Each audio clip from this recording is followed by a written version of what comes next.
जरा सोचिए, अगर किसी गांव में शादी की शहनाई बज रही हो, ड्रम बज रहे हो, बारातियों का शोर हो और हर कोई खुशियों में डूबा हो, लेकिन उसी खुशी के अगले दिन गांव के कोने कोने में मातम छा जाए, तो आप क्या कहोगे? क्या इसे किस्मत कहोगे या फिर कोई साजिश? नमस्कार दोस्तों, मैं हूं आपके साथ ऋषभ चौहान। ये कहानी है 75 साल के संगूराम की, जिनकी शादी के अगले दिन ही मौत हो गई। अब सवाल ये था कि संगूराम की मौत कुदरती थी या किसी ने उन्हें मौत की तरफ ढकेल दिया था। लेकिन अब सच सामने आ चुका है। पोस्टमार्टम रिपोर्ट में एक बड़ा खुलासा हुआ है। उत्तर प्रदेश के एक छोटे से गांव कुचमुच में 75 साल के बुजुर्ग संगूराम की बारात निकली थी। गांव के लोग भले ही हैरान थे, लेकिन माहौल खुशियों से भरा हुआ था। गांव के चौपाल से लेकर घरों तक चर्चा थी, अरे देखो, संगूराम ने तो शादी कर ली है। अब आपको यह जानकर हैरानी होगी कि संगूराम की पहली पत्नी की मौत लगभग 1 साल पहले हो चुकी थी।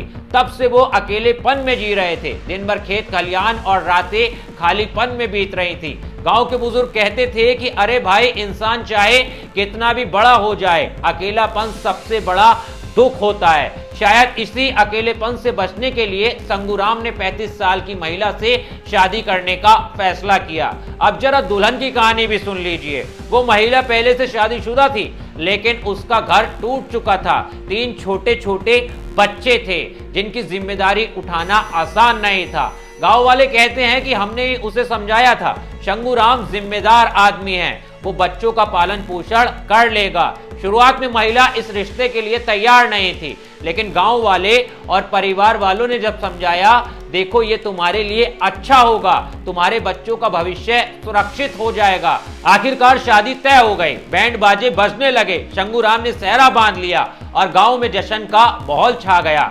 शादी के अगले दिन की सुबह जब गांव में खबर फैली तो हर कोई सन्न रह गया। संगूराम नहीं रहे। सुहागरात के बाद उनकी मौत हो गई। लोगों के पैरों तले जमीन खिसक गई। जो कल तक बारात में नाच रहे थे, आज वही उनके घर शोभा सभा में बैठे थे। सबसे बड़ा सवाल ये था, आखिर 75 साल का बुजुर्ग जिसने कल ही शादी की थी, आज अचानक कैसे मर गया? गांव में अफवाहों का बाजार गर्म था। कुछ लोग कहते हैं ये हत्या है, कोई ना कोई साजिश है। कुछ कहते हैं शादी जमीन जायदाद के लिए करवाई गई थी, और कुछ लोग तो ताना मारते हुए कहते हैं इतनी उम्र में ये सब करने की आखिर जरूरत ही क्या थी? सबसे ज्यादा सवाल संगूराम के भतीजे ने उठाए। उन्होंने साफ कहा, अभी अंतिम संस्कार मत करो, पहले पोस्टमार्टम होना चाहिए। उनकी शंका थी कि कहीं ये मौत कुदरती नहीं बल्कि योजना के तहत हुई है। इसी बीच संगूराम की नई पत्नी का बयान भी सामने आया। वो रोते रोते कह रही थी, हम तो बस रात भर बातें करते रहे, सब कुछ ठीक ठाक था। अचानक सुबह पता चला कि वो नहीं रहे। उसने ये भी साफ कहा कि मैं कहीं जाने वाली नहीं थी, मैं उनके साथ ही रहने वाली थी। लेकिन गांव वाले मानने को तैयार नहीं थे। गांव की चौपाल पर चर्चाएं थी, यह हत्या भी हो सकती है या फिर रात को कुछ ऐसा हुआ जिसमें कोई जान नहीं पाया। पूरा गांव, पूरा परिवार, सबकी निगाहें पोस्टमार्टम रिपोर्ट पर टिक गईं। लोग कहते थे जैसे ही रिपोर्ट आएगी, दूध का दूध और पानी का पानी हो जाएगा। सवाल यही था, क्या संगूराम की मौत हत्या थी या कुदरती? आखिरकार पोस्टमार्टम रिपोर्ट सामने आई। रिपोर्ट में लिखा था, मौत शॉक और कोमा की वजह से हुई है। यानी ना तो जहर का कोई सबूत, ना ही कोई भारी चोट का निशान, ना ही किसी तरह की मारपीट का प्रमाण।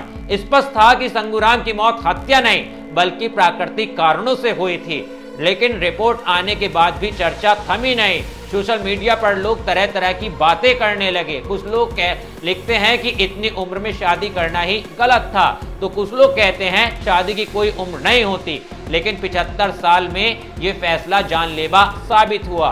गांव के बुजुर्ग भी नसीहत देने लगे, बेटा, इंसान को अपनी हदें जाननी चाहिए। लेकिन अगर हम संगूराम की नजर से देखें तो शायद ये उनकी मजबूरी थी। 1 साल पहले उनकी पहली पत्नी का निधन हुआ था। उसके बाद वो अकेले हो गए थे। रातें काटनी मुश्किल हो जाती थी। शायद उन्होंने सोचा था कि शादी करके वो फिर से जीवन की गाड़ी आगे बढ़ा पाएंगे, लेकिन किस्मत को कुछ और ही मंजूर था। पोस्टमार्टम रिपोर्ट ने भले ही साफ कर दिया कि मौत शौक की वजह से हुई है, लेकिन समाज के सवाल अभी भी बाकी हैं। क्या इतनी उम्र में इंसान को शादी करनी चाहिए? क्या अकेलेपन का हल शादी ही है? क्या गांव वालों का दबाव इस शादी की वजह बना? और सबसे बड़ा सवाल, क्या संगूराम की मौत हमें यही संदेश देती है कि उम्र के आखिरी पड़ाव पर फैसले बहुत सोच समझकर लेने चाहिए? शंगूराम अब इस दुनिया में नहीं रहे हैं, लेकिन उनकी मौत ने एक ऐसी बहस छेड़ दी है जो शायद लंबे वक्त तक चलती रहेगी। पोस्टमार्टम रिपोर्ट ने भले ही हत्या और साजिश की गुत्थी सुलझा दी हो, लेकिन समाज में उठे सवाल अभी भी गूंज रहे हैं। तो दोस्तों, आपको क्या लगता है, क्या संगूराम ने सही फैसला लिया था या ये सब करना उनकी सबसे बड़ी भूल थी? एक बार कमेंट में जरूर बताना। और इस पूरी कहानी पर आप क्या सोचते हो, आपके क्या विचार हैं, एक बार कमेंट में ये भी बता के जाना। मिलता हूं आपसे अगली वीडियो में।